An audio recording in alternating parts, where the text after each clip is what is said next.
تو گویا اہل لاہور، اہل پاکستان اور اہل ہندوستان اور اہل بر صغیر کو اولاً محفوظ کرنے کے لیے اللہ نے حضور کا جو بیٹا بھیجا، اس بیٹے کا نام تھا سید علی حجویری، جس کے ذریعے اس زمین کے اس ٹکڑے کے لوگوں کو امن بھی دیا، ایمان بھی دیا، سلامتی بھی دی، اور اس کی وجہ سے اللہ کی یہ چادر امن بھی ان پر تنی ہوئی۔ اللہ اکبر، اللہ اکبر، نعرہ تکبیر، نعرہ رسالت، نعرہ حیدری۔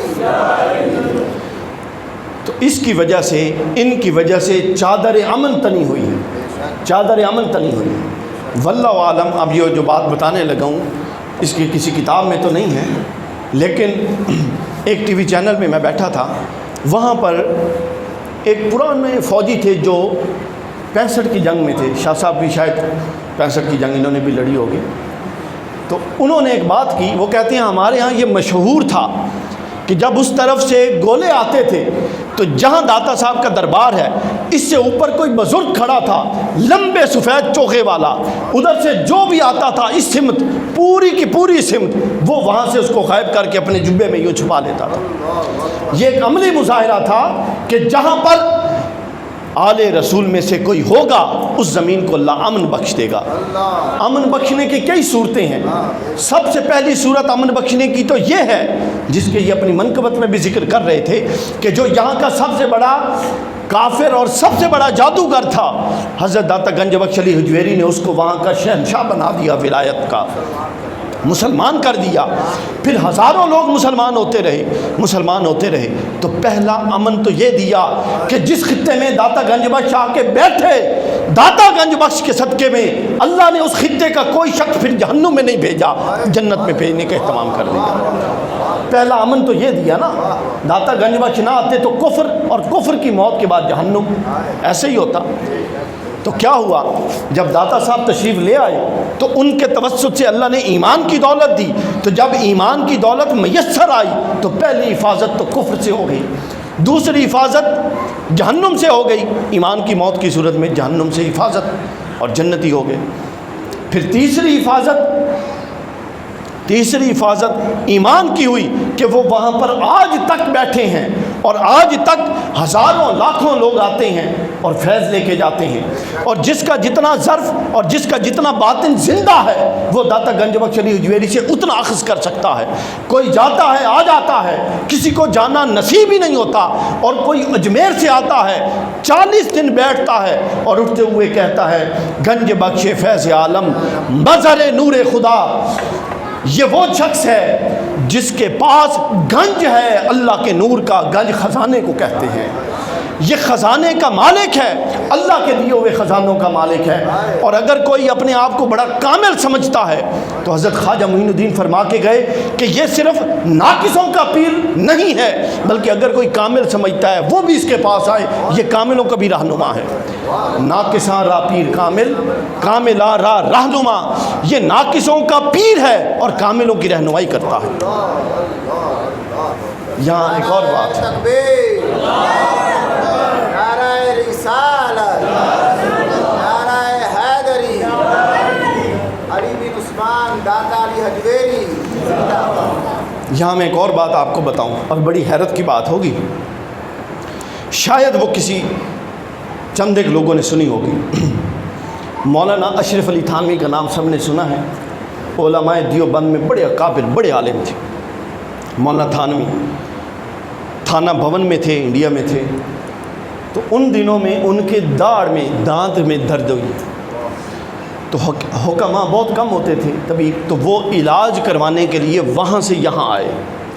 تو جب یہاں آئے تو آپ کو پتہ ہے ان کے پورا سلسلہ ہے، دیوبند میں پیری مریدی کا سلسلہ چلتا ہے، تو ان کے اپنے بہت سارے مرید تھے۔ مریدین نے کہا کہ حضرت یہاں ایک بہت بڑے بزرگ کا مزار ہے، آپ لاہور آئے ہیں تو آئیں آپ کو اس مزار پہ لے کر چلیں۔ یہ کس سے کہا جا رہا ہے؟ بلّہ جی کس سے؟ مولانا اشرف علی تھانوی صاحب رحمۃ اللہ علیہ۔ مولانا تھانوی سے یہ کہا جا رہا ہے، انہوں نے کہا جاتے ہیں۔ مولانا اشرف علی تھانوی جب ان کے دربار پہ آئے، داتا صاحب کے دربار پہ، مریدین ساتھ تھے، تو تو فاتحہ پڑھی اور اس کے بعد مراقبے کی حالت میں کھڑے ہو گئے، یعنی مراقبے میں ہاتھ باندھ کے آنکھیں بند کر کے متوجہ ہو گئے، صاحب قبر کی طرف توجہ کرنا، یہ ایک فیض کا ایک طریقہ ہوتا ہے، حصول فیض کا۔ تو متوجہ ہوئے، کافی دیر متوجہ ہونے کے بعد جب وہاں سے نکلے تو مولانا تھانوی کے چہرے کے رنگ بدلے ہوئے تھے، اور تغیر والے رنگ کے ساتھ وہ تیز تیز چلتے ہوئے دربار کے احاطے سے باہر جا رہے تھے۔ تو مریدین نے پوچھا کہ حضرت کیا ہوا؟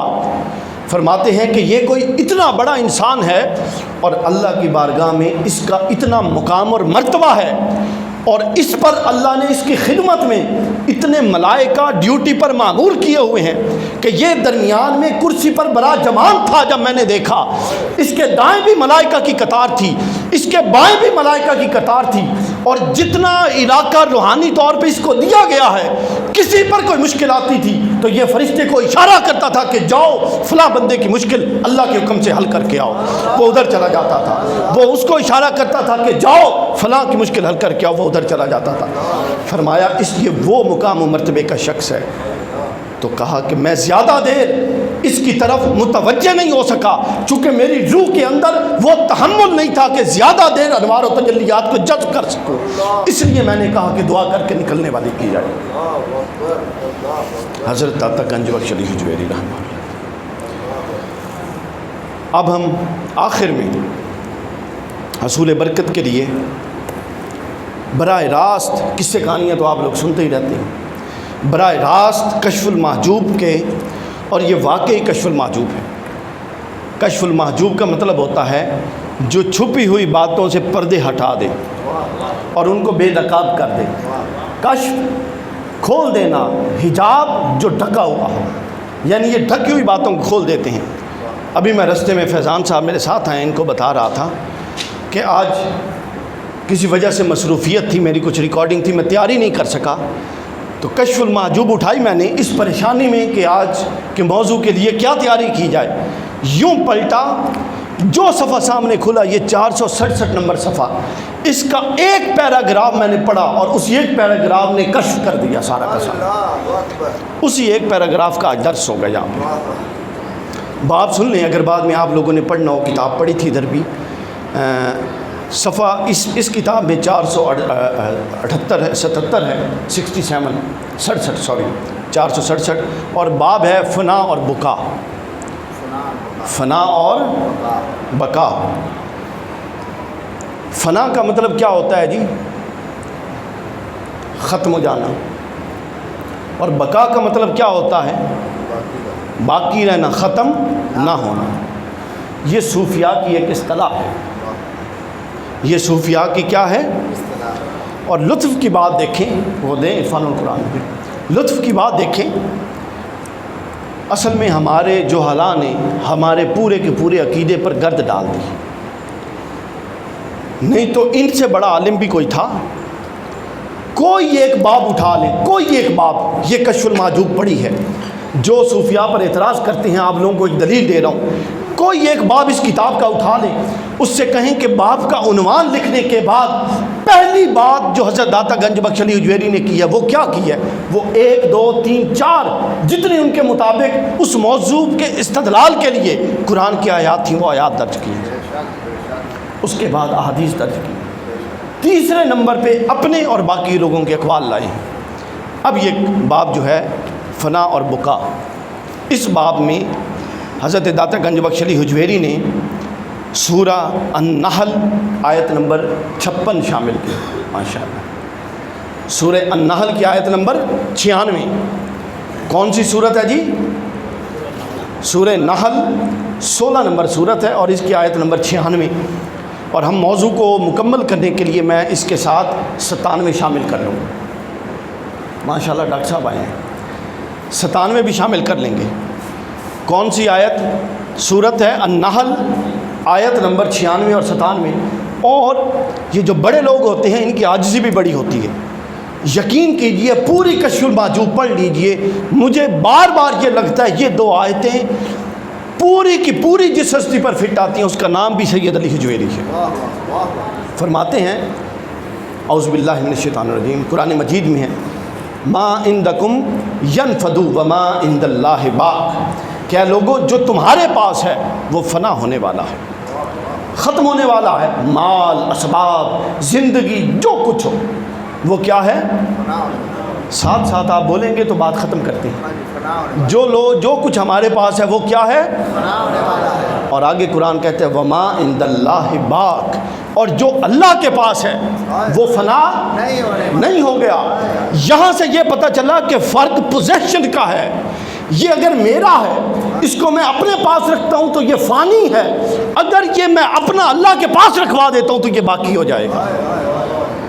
سمجھے کہ جب تک یہ میرے پاس ہے یہ فانی ہے، جب وہ شے اللہ کی ہو گئی وہ باقی ہو جائے گی۔ ایک مثال سے سمجھے، حضرت سید عائشہ ام المومنین رضی اللہ تعالیٰ عنہ، حضرت عائشہ نے ایک بکری ذبح کروائی، ایک ران گھر میں رکھی، باقی بکری صدقہ کر اللہ کی راہ میں دے دی، اللہ کی راہ میں دے دی۔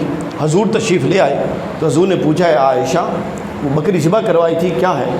تو حضرت عائشہ نے فرمایا، عرض کی یا رسول اللہ یہ ایک ران باقی ہے، ذرا فنا اور بقا کے لفظ پر غور کریں، فرمایا یہ ایک ران باقی ہے، علاوہ اس کے اللہ کی راہ میں دے دی۔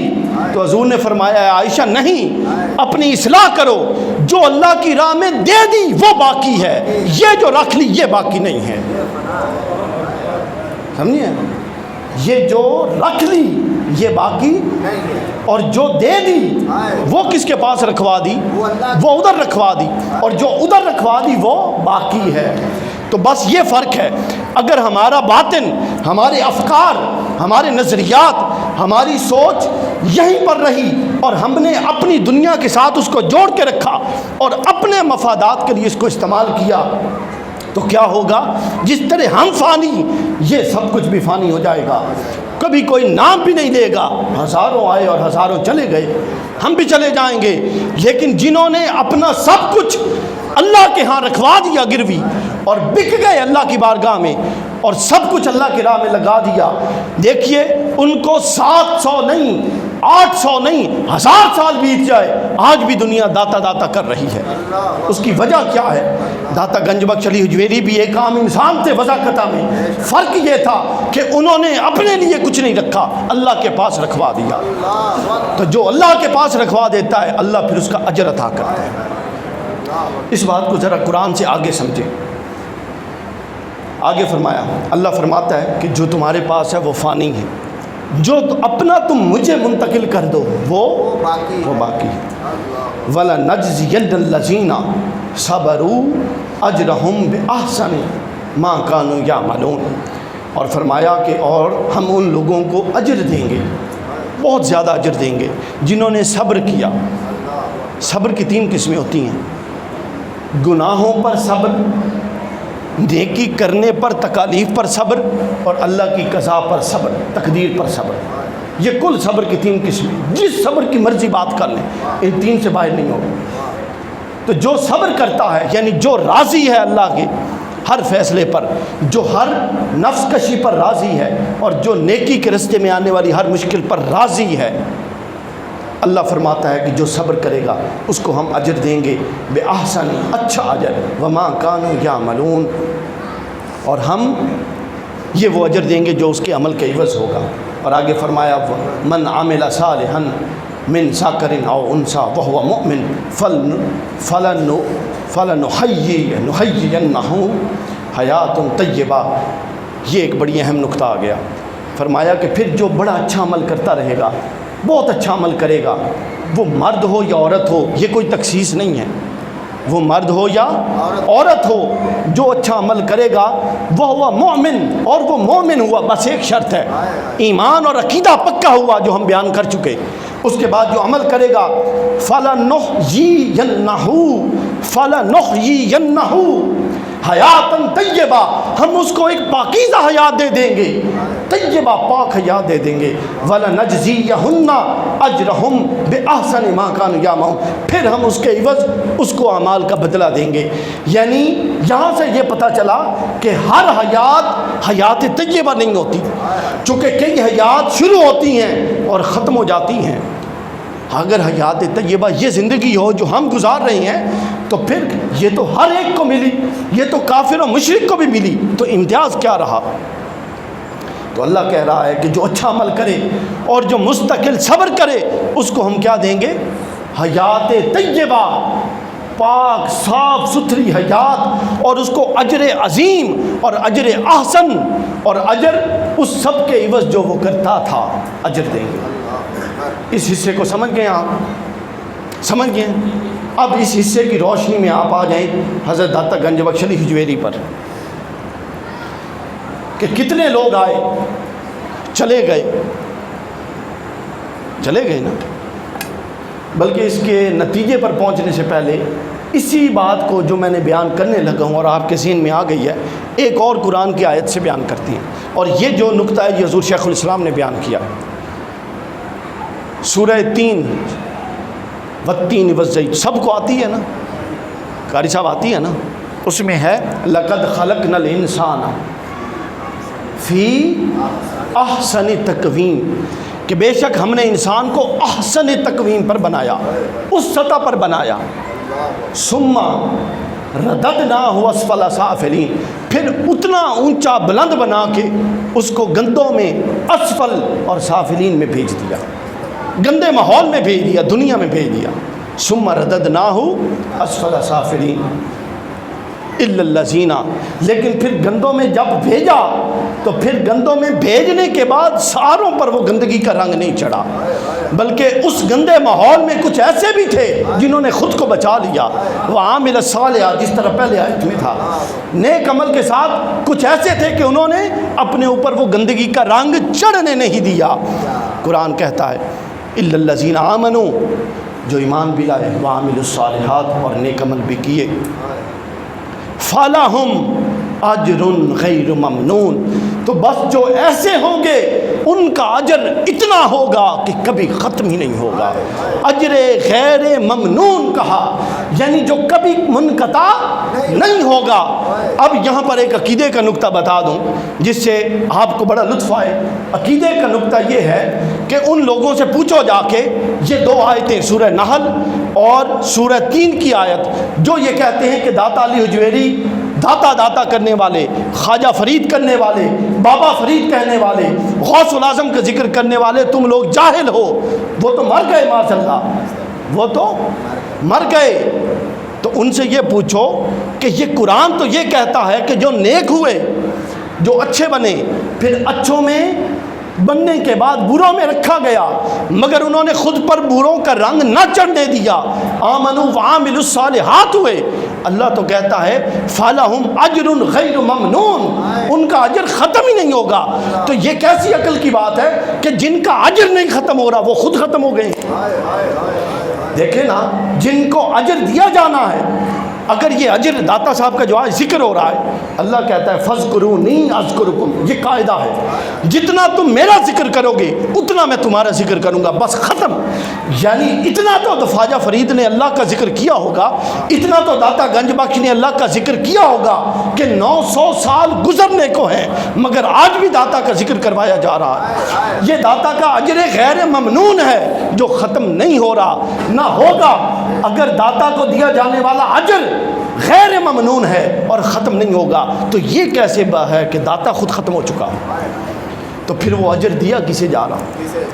یہ ذکر کروا کے ایصال کروایا کسے جا رہا ہے؟ ایصال سوال ہی نہیں پیدا ہوتا۔ ایسا مذاق تو بندہ بندے سے نہیں کرتا، اللہ بندے سے کر سکتا ہے کہ وہ کہے کہ جو اعمال صالح کرے گا اس کو اجر احسن دوں گا، اس کو حیات طیبہ دوں گا۔ بھائی مولا، مر تو سب گئے، پھر حیات طیبہ سے کیا مراد ہے؟ یہ حیات طیبہ ہے کہ وہ ایک حیات بشری گزارنے کے بعد حضرت داتا گنج بخش علی حجویری اور اولیاء کرام اب جن حیات برزخی میں ہیں، اور حیات برزخی میں پوزیشن یہ ہے کہ وہ ایک بندہ اللہ کا ذکر کر کے لیٹا ہوا ہے اور پوری دنیا میں ہزاروں لاکھوں بیک وقت ان کا ذکر کر رہے ہیں۔ یہ اس لیے ہے کہ اللہ کی غیرت گوارا نہیں کرتی کسی کا قرض اپنے اوپر رکھنا، تو جس نے جتنا ذکر کیا ہے اللہ اس کا اتنا ذکر کروائے گا، یہ اللہ کا اجر ہے، یہ اللہ کا اجر ہے۔ تو جب اس کا ذکر ہو رہا ہے تو یہ کیسے ہو سکتا ہے کہ ذکر کا بدلہ تو بذریعہ ذکر دیا جا رہا ہو لیکن مذکور کو مار دیا گیا ہو اور مذکور کو ختم کر دیا گیا ہو. ہیں دیکھیں نا یہ کیا ہے چائے، آپ لوگوں کو پہچان ہے. اگر یہ سرے سے موجود ہی نہ ہو، آپ میں سے کسی نے دیکھی نہ ہو، تو کوئی اس کا ذکر کر سکتا ہے؟ ہزاروں ایسی چیزیں ہیں آپ میں سے کسی نے بھی نہیں دیکھی، آپ اس کا ذکر بھی نہیں کرتے.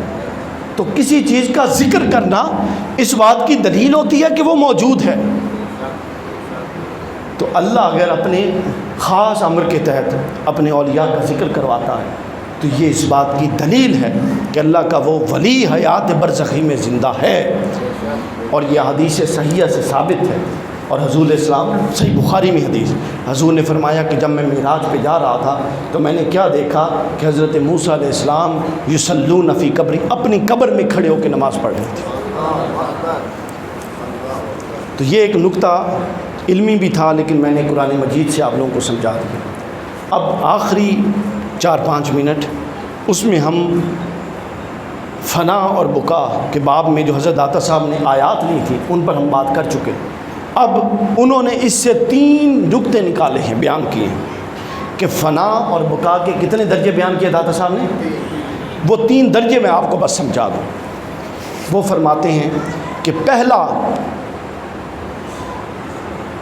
پہلی چیز فنا اور بقا کی پہلی صورت یا پہلی قسم یہ ہے کہ ایک چیز جس کی نہ ابتدا پائیدار ہو نہ انتہا پائیدار ہو، ایک چیز وہ ہے.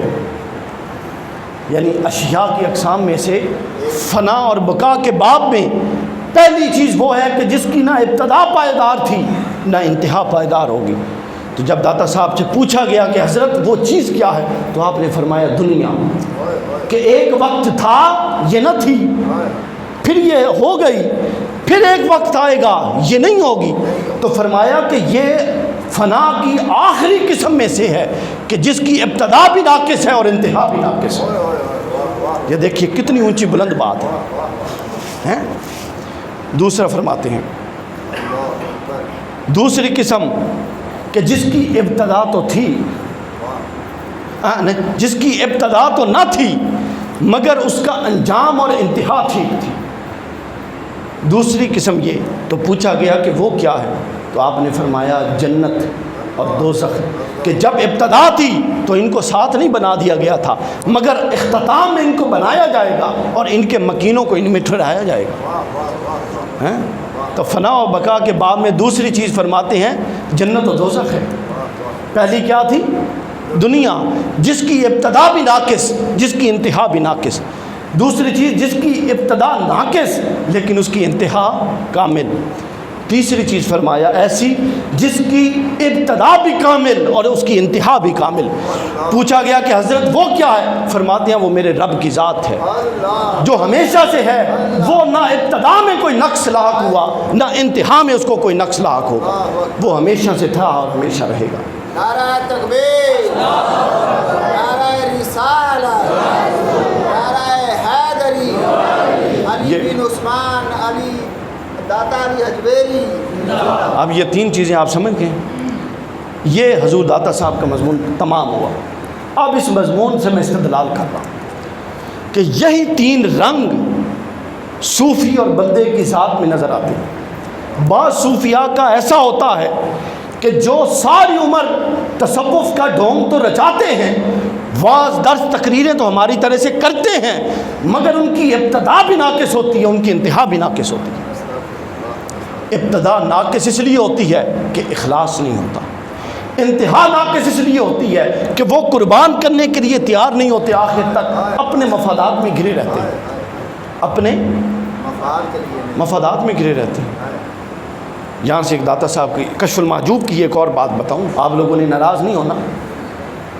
داتا صاحب جا رہے تھے اپنے شیخ کے ساتھ، انہوں نے دیکھا کہ کچھ لوگ صوفی ہیں. داتا صاحب کے دور کی بات، صوفیوں والا خرقہ پرانے دوروں میں لباس تھا، وہ پہنتے تھے، اس سے پہچان ہو جاتی تھی کہ فلاں صوفی ہے. تو گندم کا کھیت تھا، ڈھیریاں لگی ہوئی تھیں کٹائی ہو کے. تو وہ جو جاگیردار تھا وہ کھڑا تھا اور 3 صوفی صوف کے لباس میں، صوف کے لباس میں یوں آگے جولی پھیلا کے اس سے گندم لے رہے تھے. تو داتا صاحب رک گئے، آپ کے دل پر بڑا ملال ہوا. آپ نے اپنے شیخ سے پوچھا کہ یہ لباس تو صوفیاء کا پہنتے ہیں، لیکن یہ ذلت ان کو کیوں ہے؟ لباس تو صوفیاء کا ہے، لیکن ان پر اللہ نے یہ ذلت کیوں مسلط کر دی؟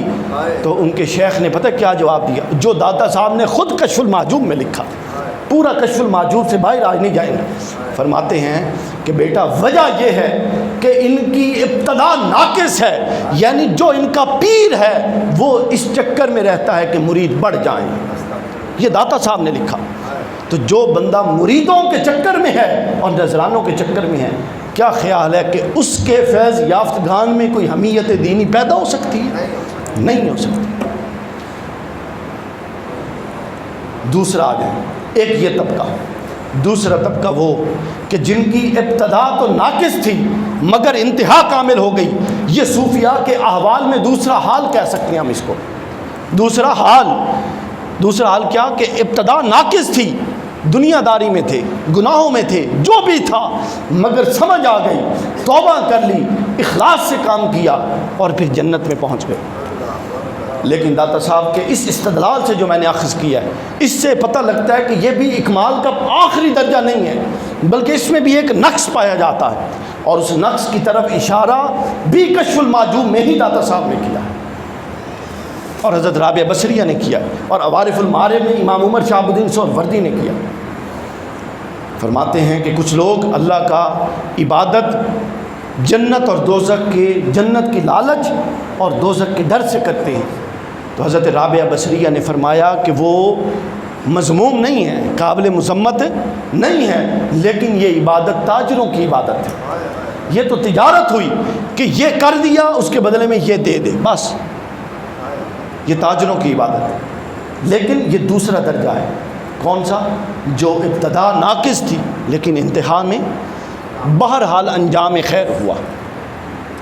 اب تیسرا درجہ جو اس کا جو داتا صاحب بیان فرماتے ہیں، وہ آپ بیان سن چکے کہ تیسرا درجہ وہ ہے کہ جن کی ابتدا بھی کامل تھی، جن کی انتہا بھی کامل ہے. اور استدلال انہوں نے بیان کیا تھا کہ وہ اللہ کی ذات ہے، یعنی کامل صوفی جو ابتدا میں کامل ہو اور انتہا تک، آخر تک کامل رہے، وہ صوفی اور وہ حال اور وہ ولی وہ ہے کہ جو شروع سے اس پر ایسے وہبی عنایات ہوں، اس پر ایسی وہبی اللہ کی طرف سے تجلیات ہوں کہ وہ اپنے دور میں برگزیدہ بھی ہو، اور زندگی کے پورے عرصے میں اس پر نہ کوئی بد عقیدگی مسلط ہوئی ہو، اور اس پر نہ کوئی پوری زندگی کسی طرح کی گناہ مسلط ہوا ہو، اور اس پر پوری زندگی نہ کسی طرح کی مالداری اور مطلب اور غرض اور مال و دولت مسلط ہوا ہو، اور وہ فنا فلا ہو کے شروع سے آخر تک اللہ کے دین کا کام کرتا جائے. وہ شخص وہ ہے کہ جو شروع بھی کامل ہوا اور آخر بھی کامل ہے. وہ رہتا تو زمین پر ہے مگر اپنے اعمال کے ذریعے، اپنے مثبت اور تخلیقی افکار کے ذریعے اور اپنے کام کے ذریعے اس کا باطن عرشی ہو جاتا ہے، فرش پر رہ کر عرشی ہو جاتا ہے. ہم جب حضور شیخ الاسلام کی پوری زندگی دیکھیں کہ 24 سال 25 سال پہلے جو مذہبی افکار تھے آج تک کوئی اس کا انکار نہیں کر سکا، جو سیاسی افکار تھے آج تک کوئی اس کا انکار نہیں کر سکا، جو دینی افکار تھے آج تک کوئی اس کا انکار نہیں کر سکا. نہ کبھی گمراہی چھائی عقیدے کے باب میں. صحابہ کی طرف دیکھ لیں، اہل بیت کی طرف دیکھ لیں، اولیاء کی طرف دیکھ لیں، محبت رسول کی طرف دیکھ لیں، وہ حصہ بھی پورا. نہ کبھی دنیا داری چھائی کہ مال کی طلب، مریدوں کے پیچھے فلاں چیز، بلکہ ساری عمر جو کیا وہ اللہ کے دین کے لیے کیا. تو یہ چند ایک چنیدہ لوگ ہر صدی میں آتے ہیں جن کی ابتدا بھی کامل ہوتی ہے اور انتہا بھی کامل ہوتی ہے. دوستو یہ 3 احوال ہیں، ہم میں سے ہر ایک کو اپنے حال کا علم ہے، اور اس حال سے اگلے حال میں منتقل کیسے ہونا ہے ہم میں سے ہر کوئی جانتا ہے. یہ تقریریں بہت ہو چکی ہیں، ہزاروں سال گزر گئے، آگے بھی گزر جائیں گے، لیکن اصلاح کے ارادے اور خود اپنے نفس پر پاؤں رکھنے سے پہلے اصلاح کا دروازہ نہیں کھل سکتا. حضرت جنید بغدادی کے پاس ایک شخص آیا، اس نے کہا کہ میں نفس کی خرابیوں سے تنگ آ گیا ہوں، 13 سال ہو گئے ہیں مجھے مجاہدہ کرتے، مجھے کوئی ایسا وظیفہ بتائیں کہ میرا نفس مجھے گمراہ نہ کر سکے۔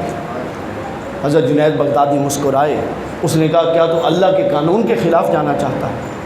انہوں نے کہا جب تک سانس ہے تب تک نفس اپنی خواہشات پر اکسائے گا، اور جب تک سانس ہے تب تک تو نے نفس کے خلاف جنگ جاری رکھنی ہے۔ بس صوفیاء اس کو کہتے ہیں جو دم غافل سو دم کافر۔